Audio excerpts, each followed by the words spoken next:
3 invités avec nous chaque soir pour décrypter les mouvements de la planète marché et en ce vendredi, faire le bilan de cette semaine marquée par la réunion de la Banque Centrale Européenne. Aymeric Didet est avec nous en plateau, le directeur de la gestion de Pergame. Bonsoir Aymeric. Bonjour Grégoire. Merci d'être là. Merci à Michel Saunier de nous accompagner également ce soir. Bonsoir Michel. Bonsoir. Directeur de la gestion de Tocqueville Finance et Benoît Vesco avec nous également ce soir en plateau. Bonsoir Benoît. Bonsoir Grégoire. Merci d'être là. Vous êtes directeur des investissements de Mescart Hamilton Asset Management. Bilan de la semaine, en commençant d'ailleurs peut-être par l'ambiance de marché de cette fin de semaine, avec un rallye bancaire sur quelques séances, sur 48 heures, qui ne passe pas inaperçu au lendemain d'une décision historique de la Banque Centrale Européenne. Est-ce qu'il faut y voir une forme de soulagement chez les investisseurs actions d'avoir vu la Banque Centrale Européenne délivrer cette hausse de taux de 75 points de base, Benoît? Alors le soulagement, il est surtout du côté, vous l'avez dit, du secteur bancaire, parce que quand on prend les années passées, on est en train de clôturer des années de taux négatifs, ce qui était totalement impensable il y a encore quelques temps, et qui était pour les secteurs bancaires absolument ingérable. Donc enfin, pour le secteur bancaire, on revient dans une normalité qui leur permet de travailler comme leur business model leur permet. Donc ça, je pense que le soulagement sur le secteur bancaire, il est logique, il est bienvenu. Après, on va sûrement se projeter à plus à moyen terme ensuite. Et le moyen terme, il est moins sympathique pour les marchés actions, puisqu'on sait bien que les banques centrales sont clairement à la manœuvre dans une politique de hausse des taux directeurs, que ce soit aux États-Unis et maintenant de manière très, très ferme aussi en zone euro. Ça, c'est évidemment moins porteur pour les marchés actions, moins porteur pour la croissance en général. Sur les banques, alors c'est un peu passé inaperçu parce que ce sont des mécanismes assez techniques, mais résumé de manière assez simple, la BCE maintient un niveau de financement et de refinancement très favorable pour les banques aujourd'hui. Il y a des grandes opérations de refinancement bancaire qui s'appellent TLTRO, qui ont permis aux banques et qui permettent aux banques de sécuriser un coût de liquidité à zéro et voire même négatif encore dans certaines conditions pour plusieurs années parfois. Et cette liquidité empruntée à zéro, désormais, les banques vont pouvoir la déposer chaque soir à la BCE. Les réserves excédentaires des banques vont pouvoir être déposées à la BCE comme d'habitude, sauf que cette fois, elles vont être rémunérées à 75 points de base. C'est quand même... C'est de la marge facile. Alors, c'est de la marge facile après des années de marge négative. Donc, quand même, je pense que de ce côté-là, on ne va pas bouder d'un plaisir. C'est légitime ? Alors, tout légitime, c'est toujours difficile de dire est-ce que c'est légitime ou pas. En tout cas, c'est la réalité.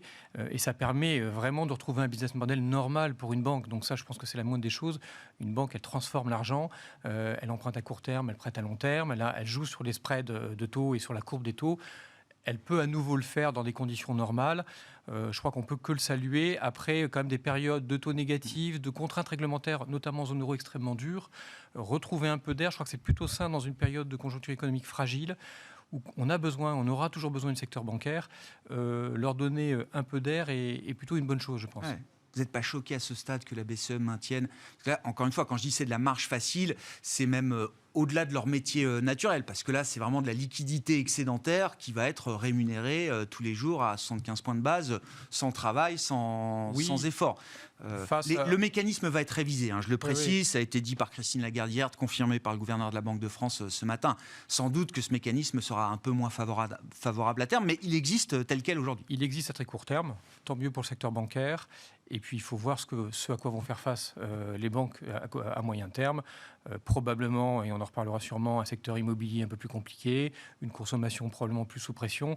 Donc, ce secteur va devoir faire face à d'autres sujets. Qu'il y ait à court terme un peu d'air qui leur arrive est une bonne chose. Voilà, là-dessus, il n'y a rien de scandaleux et il y aura d'autres défis à faire face. Non, mais c'est effectivement bien résumé. Soulagement ou pas en cette fin de semaine quand on regarde le marché action? Alors, ça faisait 3 semaines que le marché action baissait quand même, Michel. Oui, soulagé très temporairement. Sur les banques, juste pas une anecdote, mais quelques chiffres. Avant le rebond, on parlait tout à l'heure de BNP et de Société Générale dans le palmarès. BNP était valorisé 0,5 fois la book value, donc les fonds propres. Pour un ROE régulier depuis 10 ans de 8% par an. Ce qui veut dire que le coût des fonds propres implicites était de 17%. Alors qu'historiquement, sur une période plus longue de 20-30 ans, on est autour de 10. Si on prend la Société Générale, valorisée 0,3 fois les capitaux propres, on arrive si on fait le même raisonnement, on arrive à un coût des fonds propres implicites de 25%. Donc en fait, on est arrivé à des niveaux de valorisation justifiés par l'historique que vous avez mentionné, à savoir qu'elles ont été archi-réglementées. C'est quasiment devenu des utilities avec le temps. Il y a eu ce coût des dépôts monumental, parce qu'on était sur 3,7 trillions de dépôts. Donc il y a eu le phénomène de tiering, c'est-à-dire que quand ça coûtait 0,5 points de base, on en a enlevé un tiers de la base. On a mitigé un petit peu ce système au fur et à mesure pour pas non plus pénaliser tous les dépôts à moins 0,50. D'accord. Donc là, on retourne le dispositif. Donc on a en gros... Alors, 100% des 3,7 trillions qui sont rémunérés à 0,75, ce qui est une bonne nouvelle.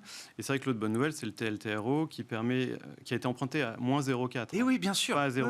Donc ça fait plus de 1% de carry trade, en gros, sur 2 trillions. 2 trillions, c'est l'essentiel de l'excès de liquidité aujourd'hui sur le bilan de la Banque centrale. Donc, c'est pas neutre. Donc voilà, donc un soulagement normal, puisque si on regarde en termes d'earnings, de bénéfices, ça fait 20% de bénéfices en plus sur une période de 2 à 3 ans. Donc c'est vraiment loin d'être neutre, mais c'est du court terme. C'est du très court terme. Mais il y a un geste de compensation presque politique là qu'il faut comprendre. Ou d'anticipation, ou d'anticipation. Reculer pour mieux sauter. Ce qui est en train de se passer un peu partout sur l'énergie, mais aussi l'alimentaire et tout ça. Enfin, l'Europe est au centre d'une crise multiforme. Donc aujourd'hui, moi, je ne suis pas du tout rassuré par les marchés actions. Je pense qu'on est sur des niveaux de valorisation qui n'anticipent pas du tout les conséquences potentielles de la crise dans laquelle on est, ou des crises dans lesquelles on est. Avoir des actions valorisées à 11 ou 12 fois les bénéfices, c'est peu cher payé vu la crise dans laquelle on est. Rappelons-nous en 2008 où pendant la crise de la zone euro, on est passé très facilement sous les 10 fois. On a même touché 8 fois, donc on est encore loin du compte. Et moi, ce qui me fait encore le plus peur, c'est quand je regarde le consensus sur les attentes de bénéfices, de croissance de bénéfices. Alors, cette année, on peut comprendre. Il y a 17% de croissance de bénéfices attendue. Si on enlève l'effet énergie, on tombe à 7%. Si on enlève l'effet euro-dollar, il ne reste plus grand-chose.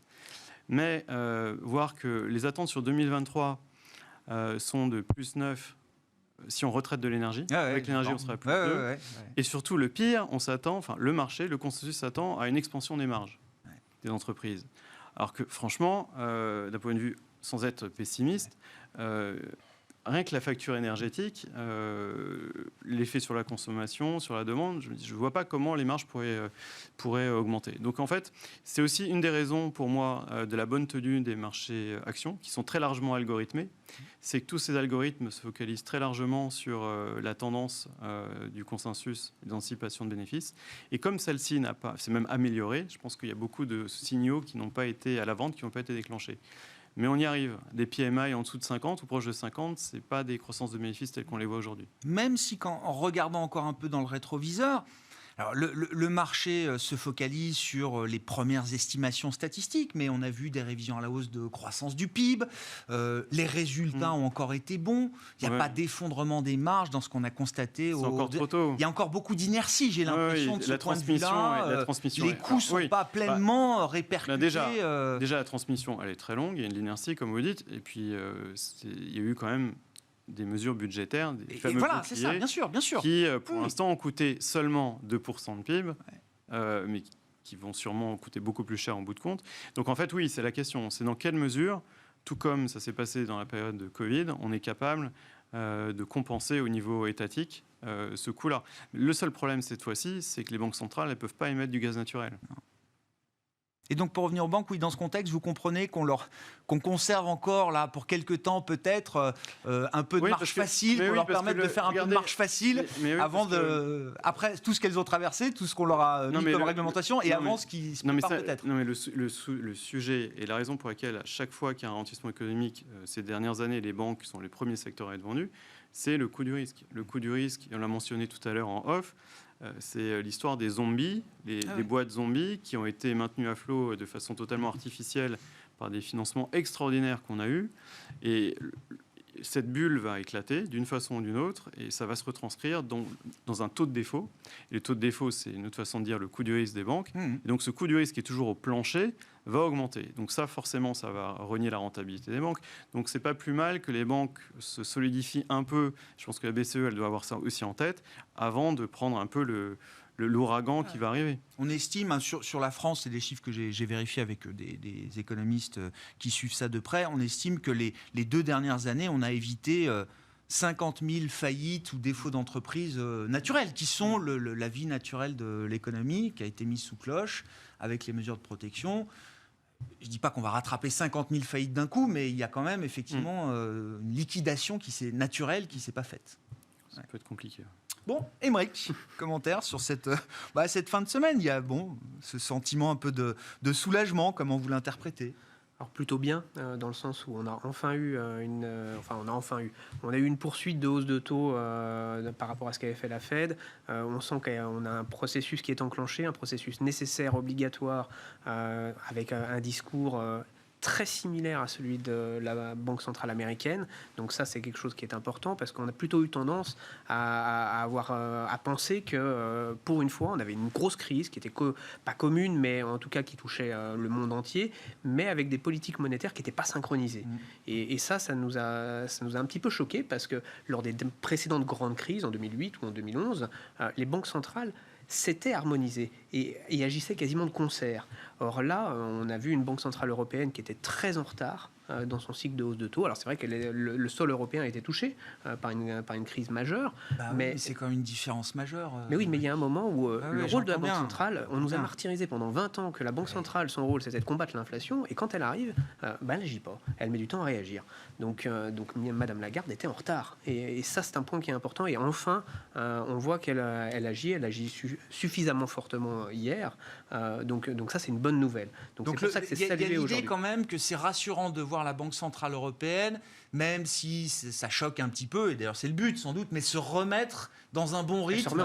Elle s'en met en selle parce qu'il y a besoin, ça c'est une nécessité obligatoire, quand on a une inflation telle que celle qu'on a aujourd'hui, même si il y a toute une partie exogène qui est dans ces chiffres d'inflation qu'on a évidemment, qui est due au conflit entre l'Ukraine et la Russie, il y a quand même de l'inflation sous-jacente réelle qui est là et qui est présente dans l'économie. Donc il faut la combattre, il ne faut pas se laisser trop de latence parce que sinon il sera trop tard. Or en plus, on a un chômage qui est pour le moment relativement bas. On a une croissance qui existe encore. On était encore en croissance jusque-là, croissance économique d'un point de vue global dans la zone euro, qui est la zone la plus touchée par cette crise. Donc il y avait, entre guillemets, c'est le moment de le faire. Donc si elle ne le fait pas maintenant, elle ne le fera jamais. Et surtout, elle met à risque énormément l'économie européenne. Donc pour le coup, il fallait le faire. C'est une bonne nouvelle. C'est une très bonne nouvelle pour les banques parce que derrière, ça veut dire que les banques vont être un peu plus solides. Ça, c'est clair. C'est vrai, on vient de le dire, elles avaient mangé un petit peu beaucoup de mauvaises nouvelles ces dernières années. Les taux négatifs ont été très pénalisants. Très pénalisants pour tout le secteur bancaire qui avait eu du mal à performer. Donc, ils nous faisaient des beaux dividendes, ça c'est sûr, mais qui derrière, boursièrement parlant, c'était relativement compliqué. Or, on sait que dans toutes les crises, la volonté claire des banques centrales, c'est d'avoir un canal de transmission de leur politique monétaire qui marche. Parce que si les banques ne sont pas suffisamment capitalisées, n'ont pas les ratios nécessaires, les reins nécessaires en fait, pour pouvoir transmettre les décisions qui viennent de la Banque centrale, c'est-à-dire toutes les décisions monétaires, elles vont aller jusque dans l'économie. Et le canal de transmission obligatoire, c'est les banques.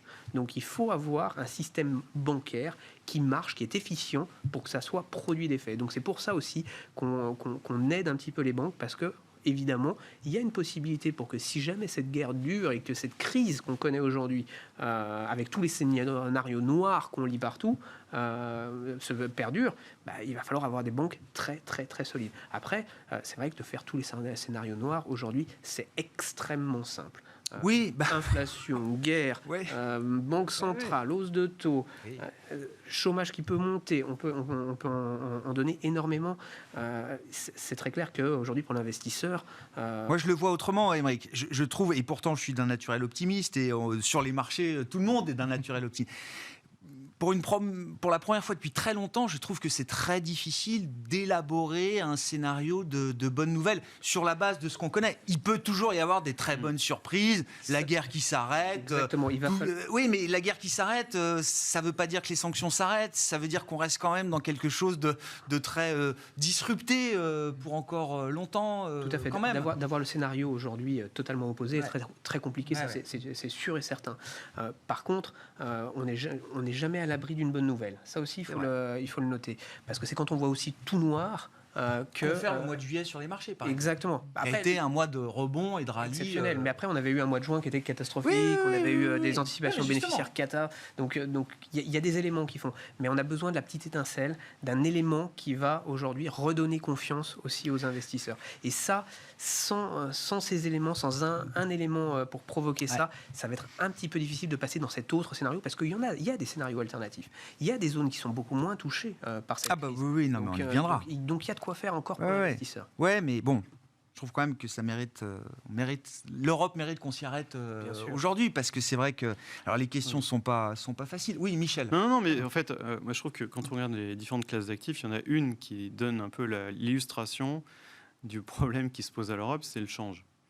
Quand on regarde le comportement de l'euro par rapport au franc suisse, par rapport au dollar, par rapport à tout ce que vous voulez, voilà, l'image elle est là. C'est que l'euro n'a jamais été aussi fragile et faible par rapport au franc suisse, alors que pourtant la Suisse, c'est en plein milieu de l'Europe, donc a priori, ça montre quand même qu'il y a énormément de questions qui se posent sur la pérennité de l'édifice, sur la capacité de l'Europe à sortir encore une fois d'une nouvelle crise.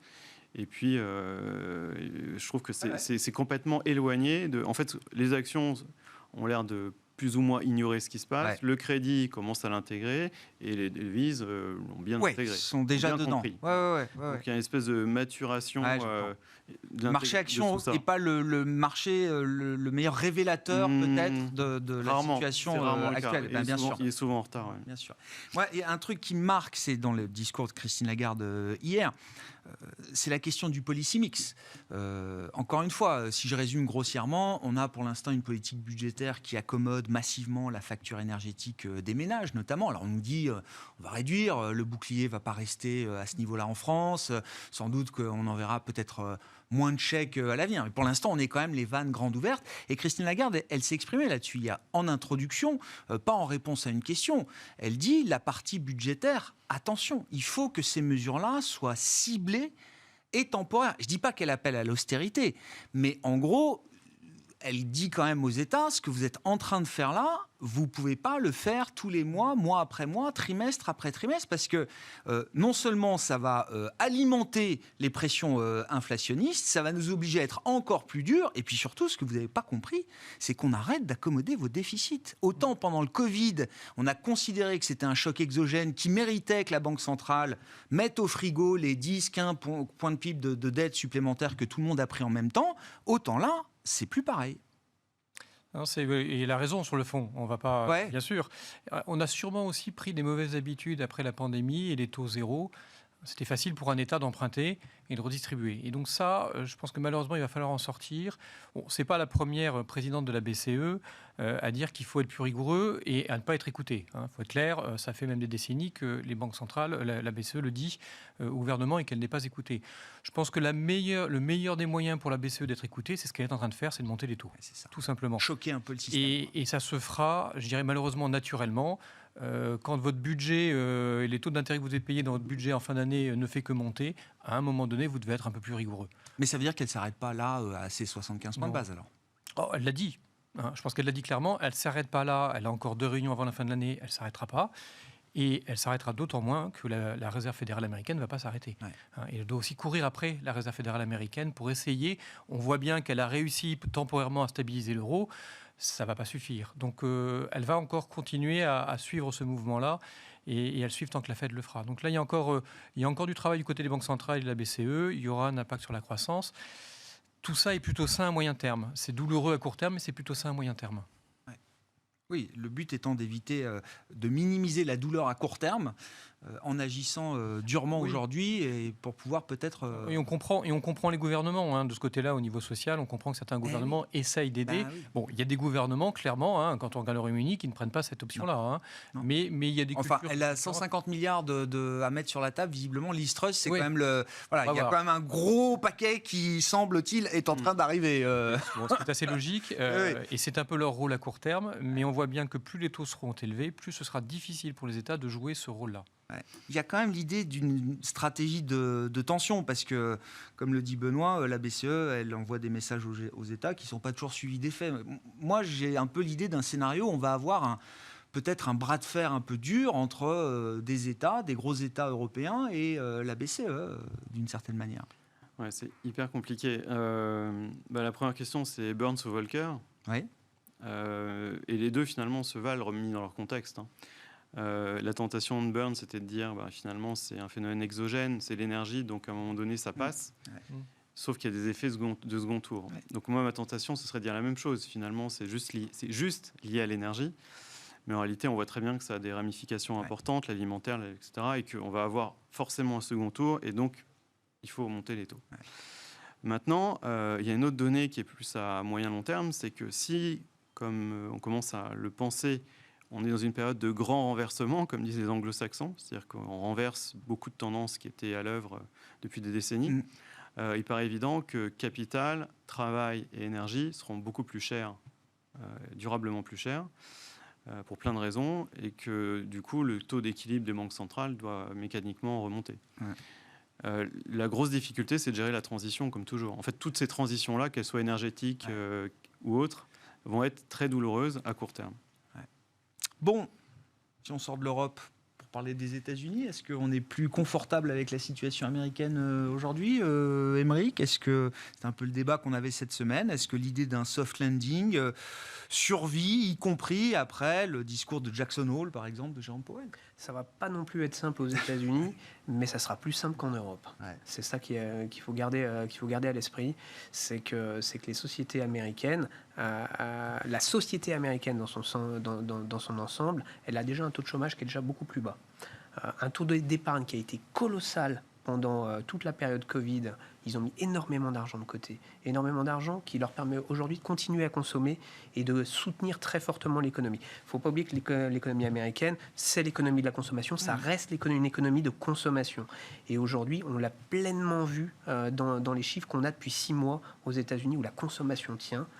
La production, les chiffres de production sont bons, les chiffres de croissance du coup tiennent, et ce qui permet de passer toutes ces mesures de hausse de taux. Donc le soft landing, on y croit beaucoup sur l'économie américaine. Ils ont des chiffres de PIB de croissance négatifs quand même sur deux trimestres, mais ça reflète pas les tendances que vous observez domestiques. Bien sûr, il y a de l'inflation, il y a ces sujets-là, mais il y a aussi une réponse aujourd'hui classique américaine. C'est-à-dire que la réponse classique, c'est ce qu'on voit passer sur les crédits étudiants.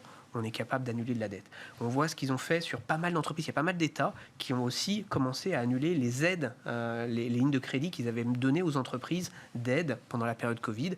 Ils font des write-off parce qu'ils ont cette volonté de soutenir l'économie américaine qui a toujours été là, qui est toujours une économie qui, elle, profite en plus de cette avance qu'ils ont sur le cycle par rapport à deux grandes zones géographiques qui sont l'Europe, partenaire évidemment économique majeur, mais également la Chine, où aujourd'hui la Chine est dans une politique zéro Covid, fermeture, 35% du PIB chinois est sous lockdown aujourd'hui. Donc les États-Unis, eux, c'est une machine de guerre qui fait la course en tête et qui, pour le moment, a affiché plutôt des bons résultats.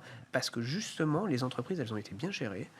Elles absorbent sans aucun problème pour le moment, pour celles qui n'étaient pas surendettées, qui ne sont pas surendettées avec des liquidités beaucoup trop chères. Évidemment, celles-là, ça va être mis de côté. Et les marchés ont fait cette distinction. C'est déjà fait dans les marchés. On l'a vu sur les 6 premiers mois de l'année, pas mal d'entreprises qui s'étaient surendettées. Celles-là, on les retrouve à moins 70, moins 80 depuis le début de l'année. Par contre, et elles ont une question de viabilité et de refinancement.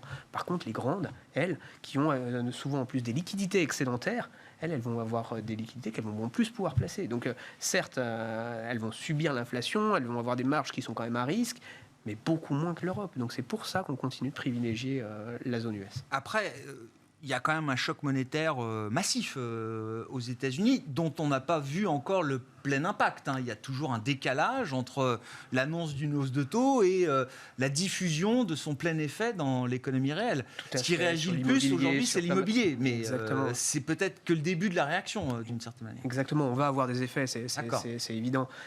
Maintenant, c'est encore une fois une économie qui sait repartir très vite et qui sait prendre les mesures. C'est-à-dire qu'elle va être la première à avoir stabilisé ses taux d'intérêt. Parce qu'ils vont continuer, Jérôme Powell l'a dit, à augmenter les taux, mais il y a un moment donné où ça va se stabiliser. Et derrière, on va avoir les effets, c'est-à-dire que l'inflation va commencer aussi à refluer aux États-Unis. On a vu les premiers chiffres d'inflation commencer à être un tout petit peu, ils restent très élevés, mais revenir un tout petit peu sur les points hauts. Donc aujourd'hui, si sa politique monétaire est bien transmise dans l'économie, on aura peut-être un peu plus de chômage, on aura peut-être un peu moins de croissance encore, mais quelque part c'est peut-être sain et c'est ce qui va permettre à l'économie américaine de continuer à faire la course en tête et malheureusement contre les Européens qui eux vont avoir encore un peu de retard par rapport au cycle. Est-ce qu'il peut réussir là où personne n'a jamais réussi, Jérôme Powell, à faire atterrir une économie américaine en surchauffe, juste comme il faut, sur la tendance, sans trop de dommages collatéraux ? On l'aimerait bien, on aimerait tous ce scénario-là. Il est clairement difficile. Il n'a jamais vraiment été bien réalisé par d'anciens présidents de banque centrale. Et on le voit bien, l'économie américaine, elle est face à un cycle économique plus classique que l'économie européenne, qui, elle, est sur un choc exogène évidemment atypique, plus difficile à gérer. Donc on est dans une surchauffe avec un taux de chômage très bas. Il faut remonter les taux, le taux de chômage va remonter. C'est donc un ralentissement économique comme on en voit d'habitude. Mais il y aura bien un ralentissement économique. Et généralement, les banques centrales, elles ont toujours du mal à savoir où est le taux d'équilibre, ce fameux taux d'équilibre qui n'est pas constant dans le temps, qui évolue à chaque crise, à chaque cycle. Donc, voilà, il y aura forcément des difficultés dans le cycle économique américain. Il faut passer par là. Mais on a moins d'aléas et on a des marges de manœuvre, ou en tout cas on a des éléments qui sont plus maîtrisables que ce qui se passe en zone euro, où on fait face à des éléments exogènes, on l'a dit tout à l'heure, qu'on ne maîtrise pas. Une guerre à nos portes, c'est évidemment très difficilement maîtrisable. Oui, c'est ça. Là, c'est un risque qu'on connaît mieux, qu'on comprend mieux dans la manière, en tout cas, dont il peut se matérialiser. Mais on a une économie qui est très réactive. Quand vous montez les taux, l'immobilier baisse très vite. Les consommateurs commencent très vite à voir l'impact de ces hausses de taux, notamment sur leur épargne, arrêtent de consommer très rapidement. Et quand vous êtes au chômage, vous n'avez pas les aides que vous avez dans les pays européens. Donc tout ça va vite. Alors c'est plutôt sain dans son système parce que, à l'inverse, on vient de le dire, quand vous avez des munitions du côté de la Banque centrale et des taux directeurs qui sont élevés, vous pouvez les rebaisser très vite. Donc vous réagissez à nouveau très vite. Donc tout ça fonctionne bien. Mais là, maintenant, on passe quand même par un cycle économique en baisse et un ralentissement économique, clairement. Bon, Michel, sur la situation américaine on a une déconnexion, un decoupling, comme ils disent, de plus en plus fort entre les États-Unis et l'Europe, pour des raisons qu'on a mentionnées. Déjà, ils ont tout, on n'a rien. Si je veux caricaturer, ils ont une armée, ils ont des ressources naturelles et des voisins à peu près raisonnables, ce que nous n'avons pas. Et ils ont un marché immense, unifié au niveau réglementaire, au niveau normes. Donc ils bénéficient de beaucoup de choses dont on rêverait ici en Europe. Ça se voit dans la décote des actions européennes par rapport aux actions américaines qui a atteint encore un nouveau plus bas historique. On est à 45% à peu près.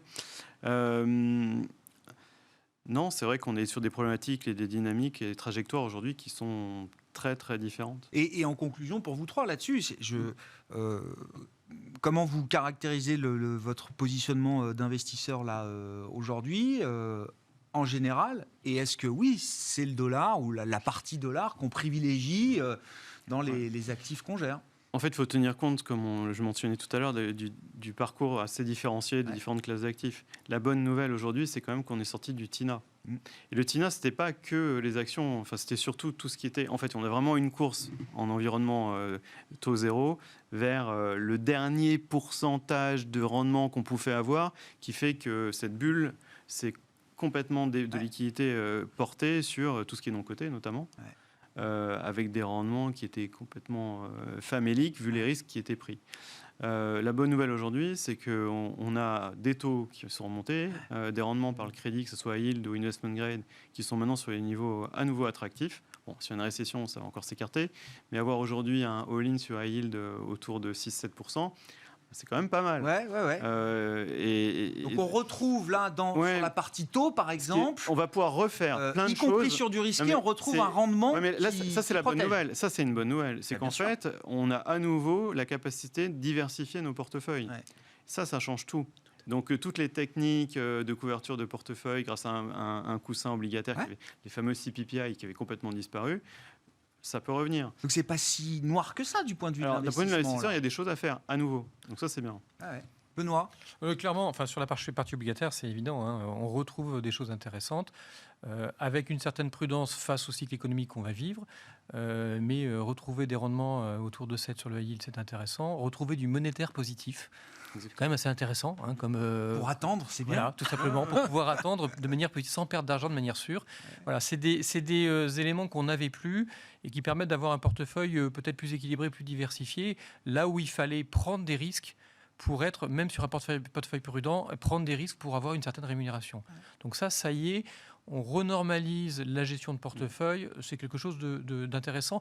On va probablement pas en voir les bénéfices très vite à court terme, il va falloir un peu de temps, mais c'est bien dans ce monde-là qu'on revient.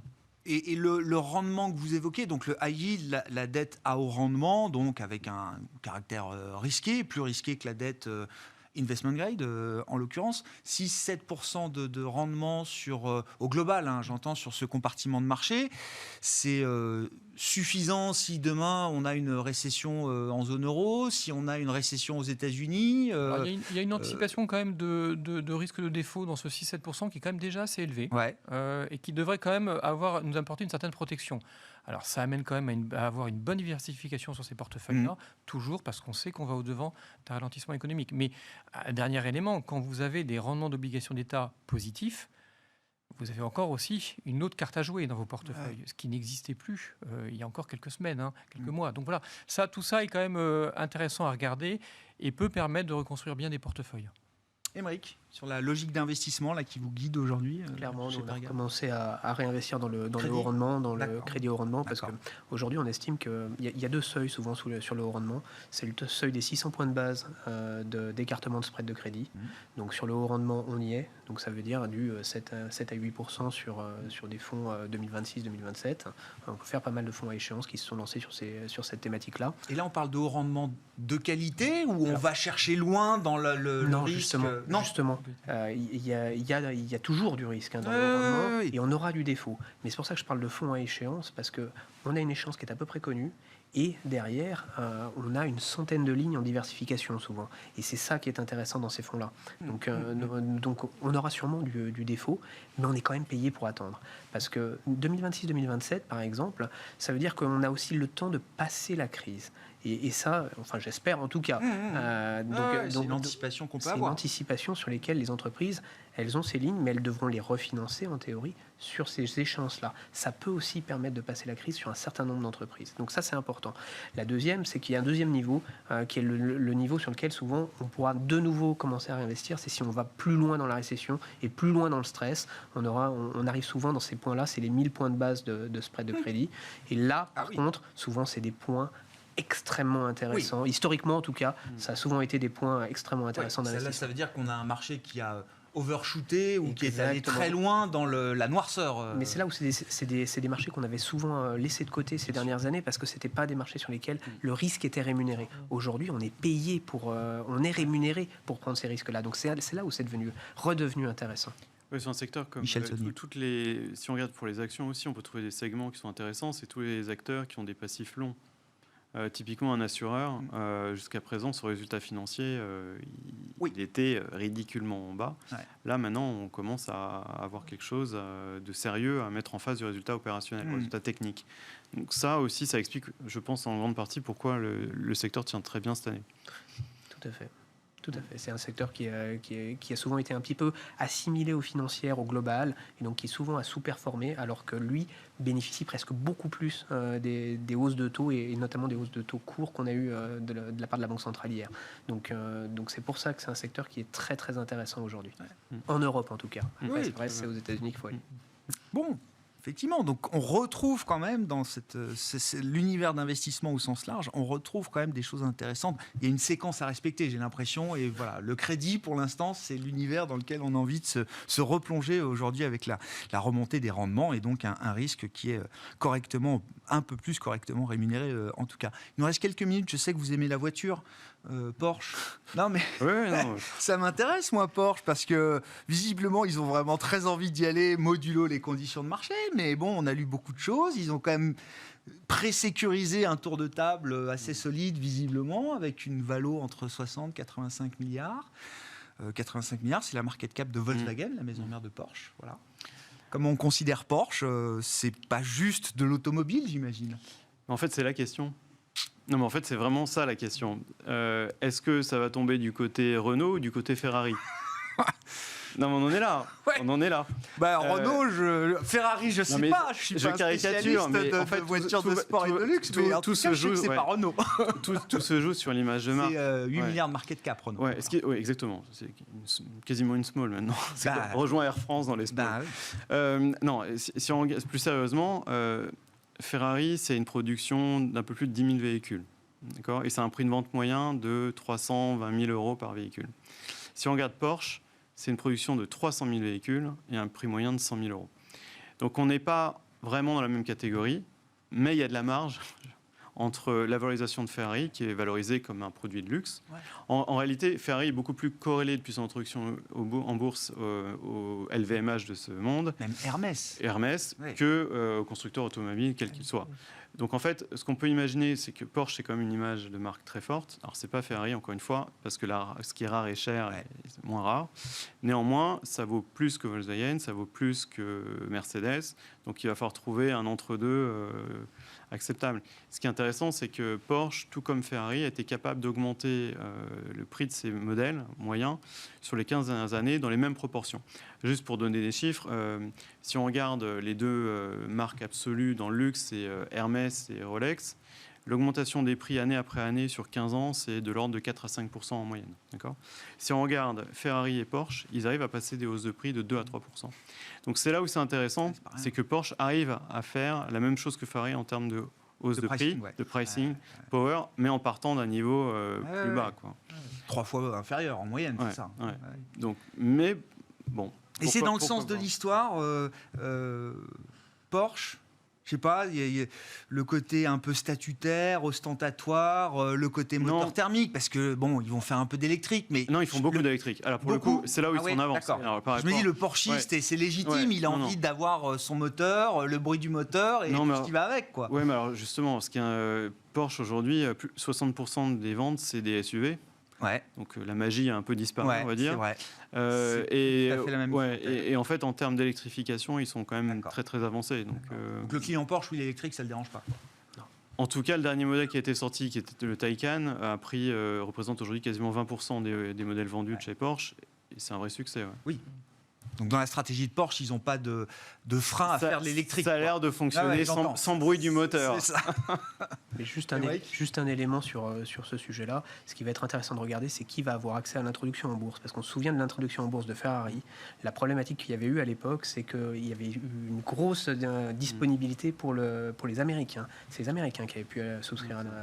Les grandes banques d'affaires avaient mis sur le marché côté américain. Oui. On va voir si Volkswagen, avec Porsche, va réviser un tout petit peu ce genre de notions. Parce que Ferrari a bien marché, financièrement parlant, mais aurait pu bien mieux marcher. Là, il y avait une demande en Europe qui avait été colossale, qui n'avait pas été servie. On va voir si Ferrari avait eu plus d'actionnaires européens, parce que le parcours de Ferrari, je ne l'ai pas là sous les yeux, mais on a fait de l'argent avec Ferrari quand même en bourse. Tout à fait. Au début, ça a été compliqué. Peut-être cette année, c'était compliqué. Au début, ça a été compliqué. Il y aurait eu plus d'Européens, vous dites que ça aurait été encore exactement. Donc on va voir si l'introduction va mieux se passer que celle de Ferrari. C'est une question de valorisation contre momentum, en fait. Ce que disent les Américains, c'est FOMO contre FAMA. Donc FOMO, c'est la peur de rater, l'occasion du siècle, et FAMA, c'est les fondamentaux de FAMA French. Et donc, où est-ce que ça va tomber ? On verra bien. Hein. Déjà, on verra. Je ne sais pas si ça appelle un commentaire. Non, ça illustre bien le renouveau du secteur automobile. Il faut aussi trouver de l'argent pour se réinventer complètement. Ouais. Et c'est ça aussi leur difficulté et leurs enjeux. Hein. Bon, ils y font face, Volkswagen largement. Renault, à sa manière, essaie de réfléchir comme il peut à splitter ses activités. C'est pas les mêmes montants. Mais chacun essaye de trouver de l'argent pour se réinventer. On verra si Porsche entre en bourse. Si c'est le cas, ce sera une introduction en bourse historique pour l'Allemagne, pour l'Europe, en termes de capitaux levés et puis de valorisation boursière de market cap qui pourrait atteindre jusqu'à 85 milliards d'euros. Merci beaucoup, messieurs. Merci d'avoir été les invités de Planète Marché ce soir. Benoît Vesco, directeur des investissements de Mescart Hamilton Asset Management, Michel Saunier, directeur de la gestion de Tocqueville Finance et Aymeric Didet, directeur de la gestion de Pergame, étaient avec nous en plateau.